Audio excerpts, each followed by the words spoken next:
Puji Tuhan. Berlarilah mendapatkan Yesus. Itu tema khotbah pada hari ini. Tentu ini sebuah kiasan.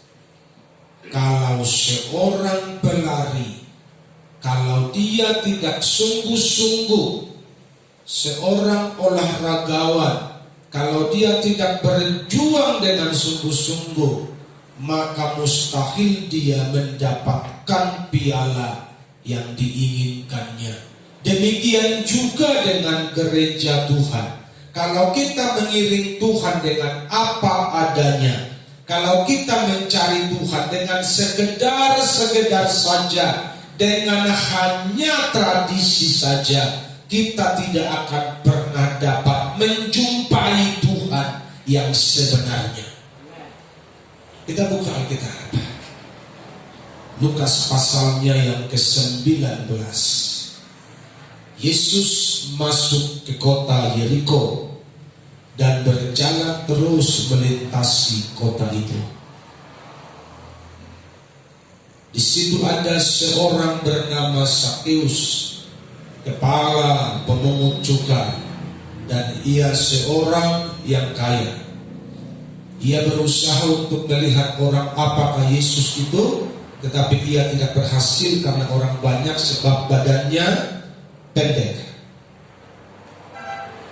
Maka berlarilah ia mendahului orang banyak itu, lalu memanjat pohon ara untuk melihat Yesus yang akan lewat di situ. Ketika Yesus sampai ke tempat itu, ia melihat ke atas dan berkata, "Sakeus, segeralah turun, sebab hari ini aku harus menumpang di rumahmu." Lalu Sakeus segera turun dan menerima Yesus dengan sukacita. Tetapi semua orang yang melihat hal itu bersungut-sungut, katanya, ia menumpang di rumah orang berdosa. Tetapi Sakeus berdiri dan berkata kepada Tuhan, "Tuhan, setengah dari milikku akan kuberikan kepada orang miskin. Dan sekiranya ada sesuatu yang kuperas dari seseorang, akan kukembalikan 4 kali lipat." Kata Yesus kepadanya, "Hari ini telah terjadi keselamatan kepada rumah ini, karena orang ini pun anak Abraham. Sebab anak manusia datang untuk mencari dan menyelamatkan yang hilang." Puji Tuhan. Yang berbahagia adalah mereka yang mendengar firman Tuhan dan yang melakukannya dalam kehidupan mereka hari lepas hari. Kita melihat dan telah mendengar apa yang baru kita baca dari historinya Sakeus. Saya beritahu kepada saudara, kalau dia hanya sekedar pengen tahu, kalau dia hanya sekedar ikut-ikutan, kalau dia hanya sekedar menonton saja, maka mustahil dia bisa berjumpa dengan Tuhan. Dan apa yang diperbuat oleh Sakeus ini menjadi sebuah contoh yang harus ditiru oleh gereja Tuhan di akhir zaman ini. Engkau harus dengan segenap hati berupaya, berjuang untuk mencari Tuhan supaya engkau menemukannya. Dengan gaya-gaya ibadah yang rutinitas, yang diatur oleh liturgi, yang sudah disetting sedemikian rupa, kita tidak akan mungkin bisa berjumpa face to face, pribadi lepas pribadi dengan Tuhan, karena semua acara sudah diatur sedemikian rapi. Makanya banyak orang Kristen sulit berjumpa dengan Tuhan karena mereka terlena dengan gaya kebaktian, dengan gaya ibadah yang menurut mereka itu tertib, tapi sebenarnya di sana tidak ada Tuhan. Haleluya. Masa sih Pak Pendeta dalam ibadah itu tidak ada Tuhan. Kalau mau jujur sama saudara, bukan saya yang bilang. Saya hanya menyampaikan apa yang Tuhan bilang. Bangsa ini memuliakan aku dengan bibirnya, padahal hatinya jauh daripada aku. Memuliakan itu di mana? Di gereja, di kebaktian, di persekutuan. Betul apa salah? Jadi ada landasan Alkitab. Karena itu jangan sia-siakan waktumu. Biar setiap waktu dalam persekutuanmu engkau betul-betul berjumpa dengan Tuhan. Haleluya. Ini kita perhatikan. Mengapa berlari? Mengapa kita harus berlari? Mengapa Zakheus berlari? Supaya berhasil. Itu yang pertama. Supaya berhasil. Ia berusaha, ayat 3, untuk melihat orang apakah Yesus itu, tetapi ia tidak berhasil. Tetapi ia tidak berhasil. Jadi banyak orang percaya, orang Kristen mencari Tuhan tetapi tidak berhasil menjumpai Tuhan. Mereka berhasil menjumpai apa? Menjumpai gereja. Mereka berhasil menjumpai pemimpin gereja. Tapi mereka tidak berhasil menjumpai Yesus yang adalah kepala gereja. Kenapa? Karena badannya pendek. Kalau Zakheus tidak berhasil karena badannya pendek. Kalau kita tidak berhasil karena iman kita pendek. Semangat kita pendek. Daya juang kita pendek. Kerinduan dan kehausan kita akan Tuhan pendek. Itulah yang membatasi mengapa kita tidak berhasil menemukan Tuhan. Yang setuju katakan amin. Ayat ini menjelaskan betapa usaha itu penting. Bukan cuma sekedar penting, tapi penting sekali untuk bisa berjumpa dengan Yesus. Jadi ada usaha. Pertanyaan saya buat gereja Tuhan, pertanyaan saya buat saudara semua, buat jemaat semua hari ini, apa usahamu untuk mendapatkan Yesus? Seberapa kuat usahamu untuk mendapatkan Yesus? Seberapa gigih engkau untuk mendapatkan Yesus? Itu yang perlu saudara jemaat renungkan hari ini. Jangan-jangan engkau ada pada golongan yang tidak berhasil karena imanmu pendek. Seperti Zakheus karena badannya pendek. Tetapi Zakheus tidak berhenti. Zakheus tidak menyerah. Zakheus tidak pasrah kepada keadaan karena badannya pendek. Dan apa yang dilakukan oleh Zakheus? Maka berlarilah ia. Kenapa? Karena usaha yang tanggung-tanggung tidak akan membuahkan hasil. Usaha yang tanggung-tanggung tidak akan membuahkan hasil. Alkitab bilang, kitab Wahyu bilang, kalau engkau tidak panas dan tidak dingin, artinya suam-suam buku, diapain? Dimuntahkan. Jadi yang tidak panas, tidak dingin ini namanya usaha tanggung-tanggung. Alang bertuhan, alang lang, alang serius, alang tidak, alang semangat, alang tidak. Tanggung-tanggung dan orang macam ini kata firman akan dimuntahkan pada waktunya. Jadi apa yang perlu dibuat? Maka berlarilah ia. Ngapain berlarinya? Mendahului orang banyak. Haleluya. Artinya apa umat Tuhan? Saya beritahu kepada saudara, engkau tidak boleh sama dengan orang banyak, orang Kristen yang banyak itu, yang semangat mereka suam-suam buku mengiring Tuhan.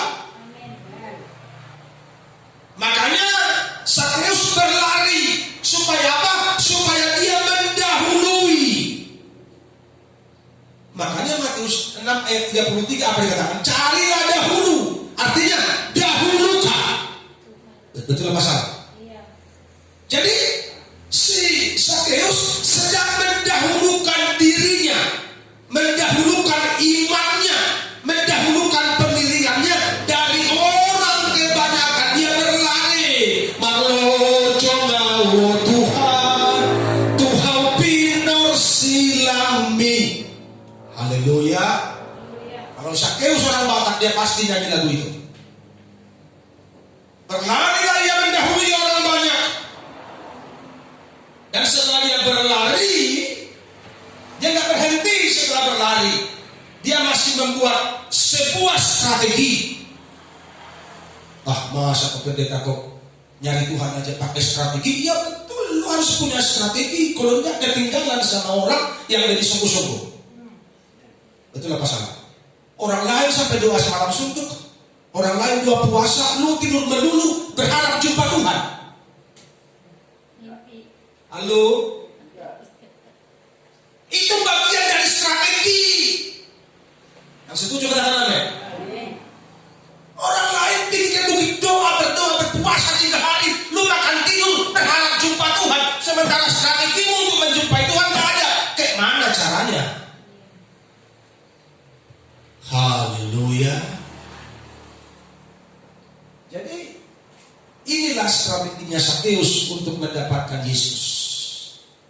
Pertanyaan saya buat saudara, buat jemaat, buat pemirsa dimanapun Anda berada, apa strategimu untuk bisa mendapatkan Yesus? Strategi apa yang kau buat di rumahmu? Strategi apa yang kau buat dalam saat teduhmu supaya engkau bisa menjumpai, engkau bisa mendapatkan Yesus? Jangan-jangan sampai hari ini kalau saya beritahu tentang strategi, ente ini masih bingung. You masih bingung, gue gak tahu pendeta apa yang gue buat selama ini. Yang gue tahu mah mau makan doa 3 kali sehari, berarti 3 kali sehari berdoa.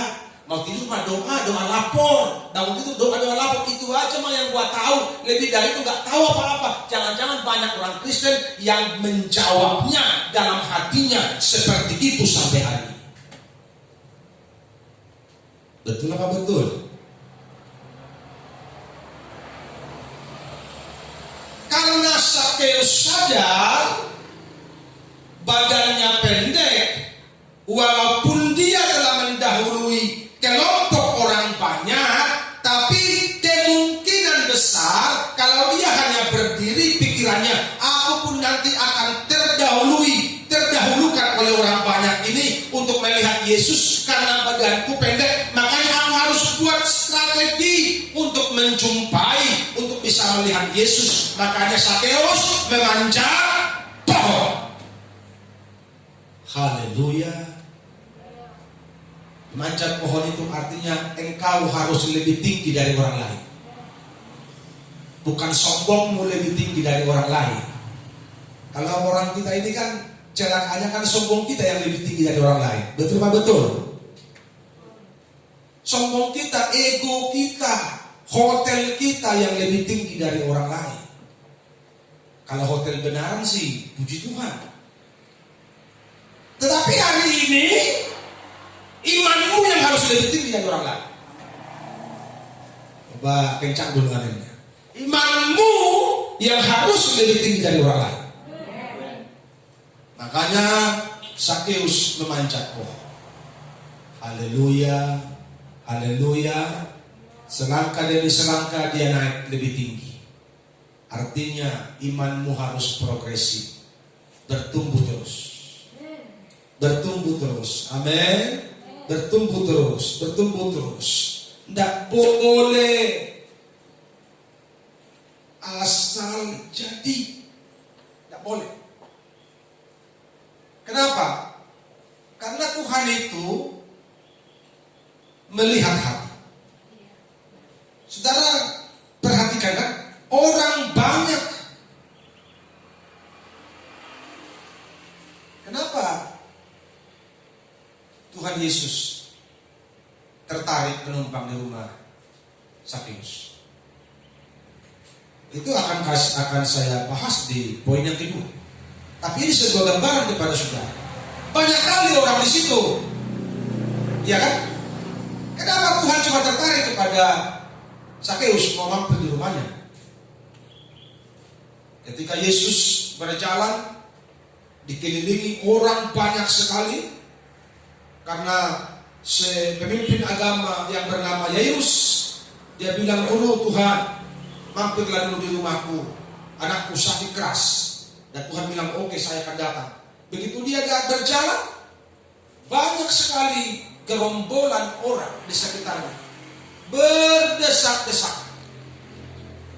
Nah, saudara tahu, di antara gerombolan orang banyak itu ada seorang wanita yang sakit pendarahan 12 tahun. Dia tergopoh-gopoh, dia berjuang dengan segenap kemampuannya, kekuatannya, karena dia bukan orang sehat.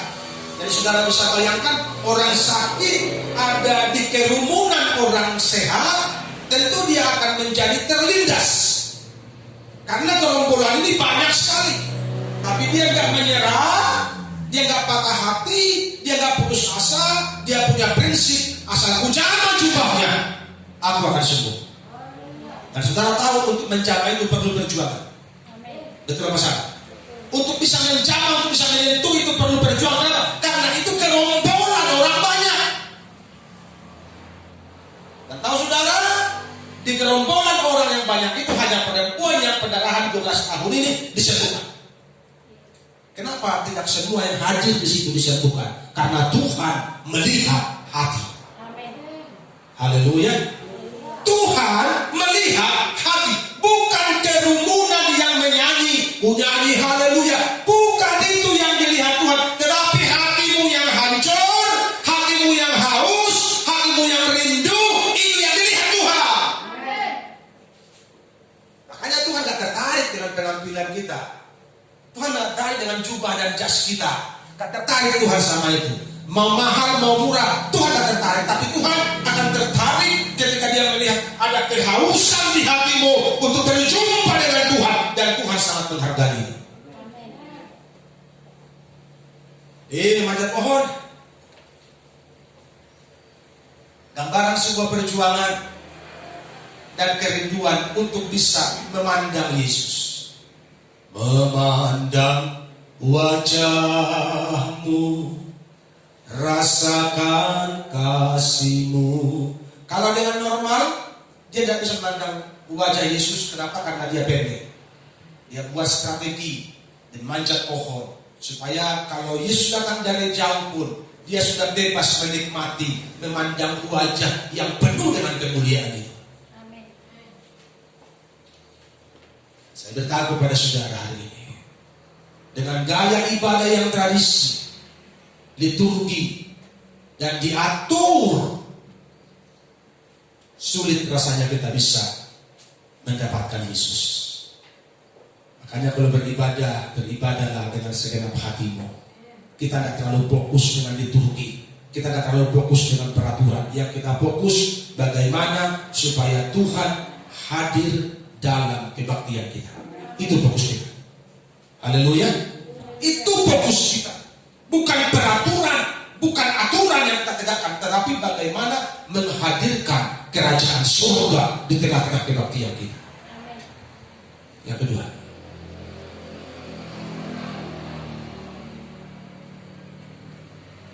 mengapa harus berlari? Agar dia, Yesus itu, tinggal di rumah. Katakan amin. Ketika Yesus sampai ke tempat itu, terus apa yang dibuat Yesus? Ia melihat ke atas. Saudara tahu yang di atas ini bukan orang miskin loh. Betul apa salah? Dia bukan kekurangan hiburan. Dia kepala pemungut cukai, dia orang kaya. Betul begitu kan? Dia orang kaya. Tapi kenapa dia pengen berjumpa dengan Yesus? Karena hartanya gak bisa buat dia bahagia. Yang setuju katakan amin. Karena uangnya tidak mendatangkan sukacita baginya, tapi hanya Yesus. Hanya Yesus jawaban hidup. hidupmu. Bukan hartamu jawaban hidupmu. Bukan yang lain kecuali Yesus. Hanya Yesus. Ya, hanya Yesus jawaban di hidup kita. Yang melihat ke atas dan berkata, "Oi, Sakeus."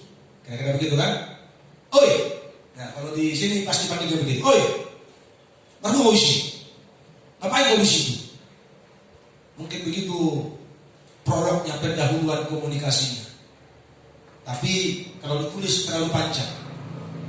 Sakeus jawab begini, "Aku ingin berjumpa dengan Tuhan, tapi badanku pendek, punya keterbatasan, sehingga aku memanjat pohon ini supaya aku bisa melihat Tuhan." Pasti begitu, tapi tidak dicatat semuanya. Terlalu panjang. Kitab Yohanes bilang begitu. Kalau ditulis semuanya, rasanya dunia ini penuh. Segeralah turun, kata Tuhan. Sakeus, hai Sakeus, turun mereka. Segeralah turun. Sebab hari ini aku harus menumpang di rumah. Haleluya. Itu sebuah penghargaan yang luar biasa. Coba siapa yang rindu Tuhan menumpang di rumahnya? Oh, amazing banget ini. Haleluya. Tidak ada sukacita yang paling abadi kalau Tuhan mampir di rumah kita. Haleluya. Salaman sama wali kota aja kita minta dipoto supaya kita pajang di rumah kita. Karena itu sebuah kebanggaan. Apalagi kalau bisa salaman sama gubernur, sama presiden, lagi kalau bisa salaman, dipoto kita pajang besar-besar di rumah kita, di ruang tamu. Kenapa? Ini sebuah kebanggaan kalau bisa bersalaman dengan presiden. Ini raja di atas segala raja, Tuhan dari segala Tuhan. Dia mau tinggal numpang di rumahmu. Sukacita melimpah. Haleluya. Dibagi orang tak ngerti itu, sehingga mereka sibuk dengan dunia. Ini yang perlu kita perhatikan baik-baik. Perhatikan, Yesus terpancing. Berarti kalau dia terpancing, Sakeus berhasil memancing hati Tuhan, gitu loh. Sikap Sakeus berhasil memancing hati Tuhan, sehingga ketika Tuhan melihat Sakeus di atas pohon, Tuhan bilang, "Turunlah, aku mau numpang di rumah." Yesus terpancing dengan semangat yang kuat dari Sakeus, dan Yesus begitu menghargai niat tulus itu, dan akhirnya Yesus berkata, "Hai Sakeus, turunlah, aku mau menumpang di rumahmu." Oh, haleluya. Luar biasa. Janganlah cuma menumpang, tapi izinkan dia tinggal di rumahmu setiap hari. Izinkan dia tinggal di keluargamu setiap hari. Izinkan dia tinggal di hidupmu, menguasai seluruh eksistensi hidupmu setiap hari. Haleluya. Makanya buat dia terpancing.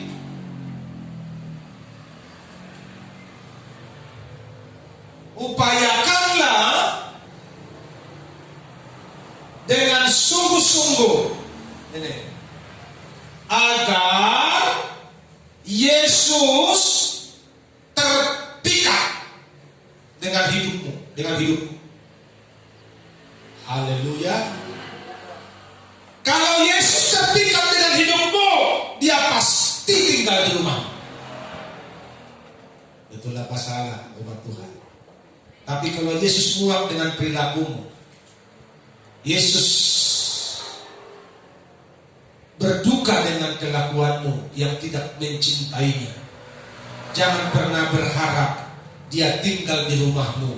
Walaupun engkau berseru siang malam, bahkan engkau pakai toa, Tuhan muak dengan seruan.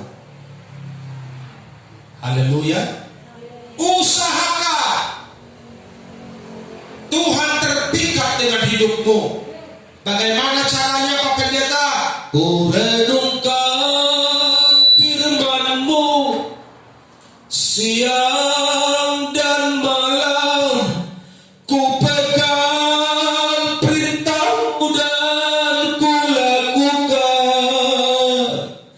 Engkau tahu ya Tuhan, tujuan hidupku hanyalah untuk menyenangkan hati-Mu. Katakan amin. Yohanes pasal 14 bilang begini, kalau engkau mengasihi aku, kata Tuhan Yesus, engkau akan menuruti firman-Ku. Artinya engkau akan melakukan firman-Ku. Kalau engkau setia merenungkan firman Tuhan siang dan malam, dan engkau melakukannya, Tuhan akan terpikat dengan hidupmu, dan Dia akan tinggal di hidupmu, di keluargamu sampai selama-lamanya.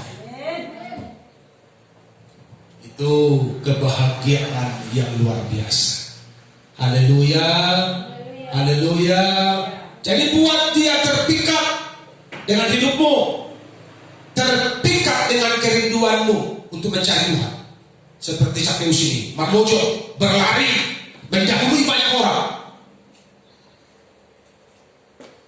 Terpikat dengan kerinduanmu, keseriusanmu, dan dia mau menumpang. Dan bukan cuma menumpang, dia mau tinggal di rumahmu. Kalau dia tinggal di rumahmu, berilah tempat yang terbaik.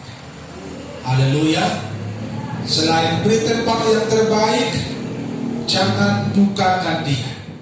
Jangan buat dia berduka cita dengan melanggar firman-Nya. Tapi renungkan firman Tuhan siang dan malam, supaya kau bertindak hati-hati sesuai dengan segala yang tertulis di dalamnya. Dengan demikian perjalananmu akan berhasil, dan engkau akan